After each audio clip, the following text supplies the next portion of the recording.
logistic regression in R. In this topic, we'll be covering introduction to logistic regression, logit function, maximum likelihood optimization, and the odds ratio. Introduction to the logistic regression in R specifically. So what are we going to cover in that? We're going to cover what is the logistic curve, what are probabilities, odds, and logits related. What is an odds ratio? How can logistic regression be considered a linear regression that is expressed as a linear form of data? What is a loss function? And what is maximum likelihood estimate, which is called as MLE, as opposed to the OLS concept, that is ordinary least square in linear regression. How is the B weight in logistic regression for a categorical variable related to the odd ratio of its constituent categories? These are the key things we will be covering. So logistic regression or logic model is a statistical model used for prediction of probability of occurrence of an event, which usually is a rare event, right? So for example, understanding default, whether a customer will default, understanding whether a customer will churn from an existing system, understanding whether an employee will actually resign, which is basically called as attrition, right? All these kinds of real life business decision would be part of modeling in terms of logistic regression, right? So logistic regression can be seen as a special case of generalized linear model, wherein we assume that part of the data is expressed in a linear form, which is done through something which is called as a logit link function, right? So we'll be talking more about that, as to how do you transform something on the left hand side and relate it to something on the right hand side, which is more linear. So linear regression is part of logistic regression. So only thing is that we express it in a different form so that we can relate the two. First of all, conditional distribution, that is distribution of a 1 versus 0. So most of the time when you're doing logistic regression, you're really interested in working on binomial situations, which comes out of a Bernoulli trial of ones and zeros, trues and false, yes versus no, male versus female, say for example, or some event which does have two classes of output, and we are typically trying to identify a rare event out of this whole data set. So because of this, we are more interested in understanding the probability of a specific instance as an outcome, right? So we'll really try to understand why is this important, why can't we really express data in the typical linear regression form. So binary or binomial logistic regression is a model in which the dependent variable is dichotomous, binary, and the independent variable is free to take any form like numerical, categorical, integer, anything. So as you can see on the screen, suppose we want to predict whether someone is a male or a female. So the dependent variable has two levels. One is male indicated by 1 and female indicated by 0. And you want to use the independent variable as height of a person. Now we can plot the relation between the two variables as we can see on the screen. And what you can see is that from an index of -0.1 to an index of 1.1 on the x-axis, on the right you see height in inches. So what we are trying to do is we are trying to express y, which is categorical 0 and 1 only, where 1 is male, in a number form, right? And then we are trying to plot the respective values, right, on the specific location. What you can see is that some data at 0.30, 50, again on the top side at 50, 70, 95. Right? So what you're seeing is an S-curve. So elastic regression is typically talking about this S-curve, wherein you're trying to identify percentages of males versus females if data is bifurcated into different blocks using height as an independent variable. Points to notice in this graph is, obviously data is fictional. The regression line is a rolling average, just as in linear regression, right? So in linear regression also it's a rolling average. The y-axis is probability value, which indicates a proportion of ones at any given value of height, and the regression line is non-linear. That means you're not seeing a straight line, it's an S-curve, and none of the observation, the raw data points, actually fall on the regression line, right? Because a person can be male or male or female, he cannot be anything in between. He cannot be 0.9 male and point something proportion female, right? So obviously data is taking two extreme cases, right? So that is what is very clearly depicted on the chart. Now, logistic regression is more robust than linear regression. That means we don't have to worry about the situation of heteroscedasticity and multicollinearity that inadvertently is taken care of. Error terms are not expected to be normal, right? That is one of the advantage. There is no requirement for equal variance for the error term. So if it is not equal also, it's okay.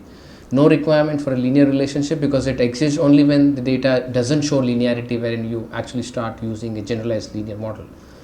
Logistic regression is perfect for situation where you're trying to predict whether something happens or not. So it's a yes versus no situation. And the basic statistical test which is used to indicate how well the logistic regression model is fitting on the data is a chi-square test. Right? So we are not using the traditional F test, but you're using the chi-square test in this case. Now the basic business problem which can be addressed using logistic regression is probability of a new movie being a hit or a failure, the risk associated with the customer, be it treasury management, be it credit card default, be it the stock market collapse or anything like that, which customer is likely to default, which channel of delivery is more effective, and all these kinds of questions. Now, very important to keep some facts in mind. Now, logistic regression is the equivalent of linear regression to use when the target is discrete, that is non-continuous.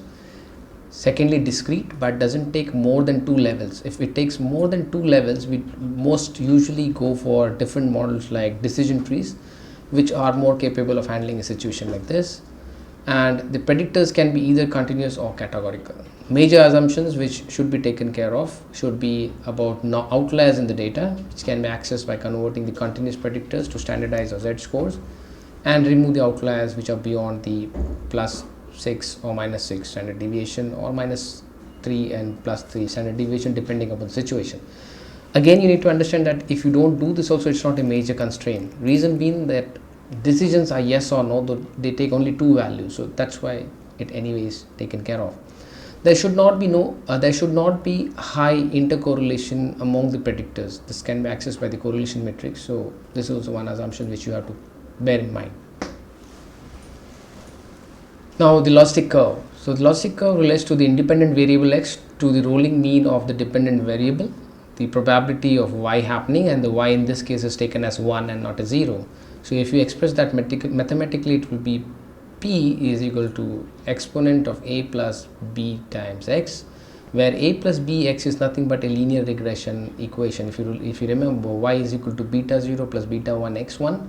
Now a plus bx is nothing but the same thing, right? Divided by 1 plus e raised to a plus bx, or you can even express this as p is equal to 1 divided by 1 plus inverse exponent of a plus bx, where p is the probability of a 1, the proportion of 1s, the mean of y is the basis of natural logarithm about 2.718. A determines the logistic intercept and b is the slope of the model, very similar to the linear regression model, and that is why we say that it is a generalized linear model, right? So you're just trying to relate the probability values of an event with the x's, and that is where we are doing the logistic transform and trying to convert it into a logistic regression formulation. The value of a yields p when x is 0, and b adjusts how quickly the probability changes with changing values of x. So for a single unit change, how can we see that? That's the whole problem about. Because the relationship between x and p is non-linear, b does not have a straightforward interpretation as we had in your linear regression model.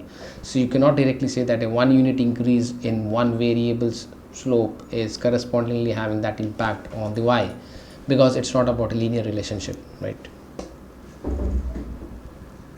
So we need to first understand the loss function. So a loss function is a measure of fit between a mathematical model of data and the actual data, right? So parameters of models are chosen that minimizes the badness of the fit or maximizes the goodness of the fit. That is your intention. With least squares, minimize SSRES, that is the sum of square of residuals, and maximize the sum of square of regressions, right? So when you're doing a linear regression model, what your intention was to reduce the effect of the residuals and increase the effect of the regression. That is what comes as an output on the ANOVA table, right?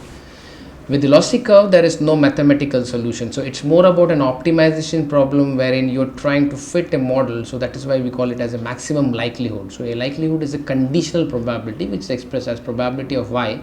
Y is the event being 1 given the condition as x. So the probability of y given x. So the whole function is about reduction of the loss function.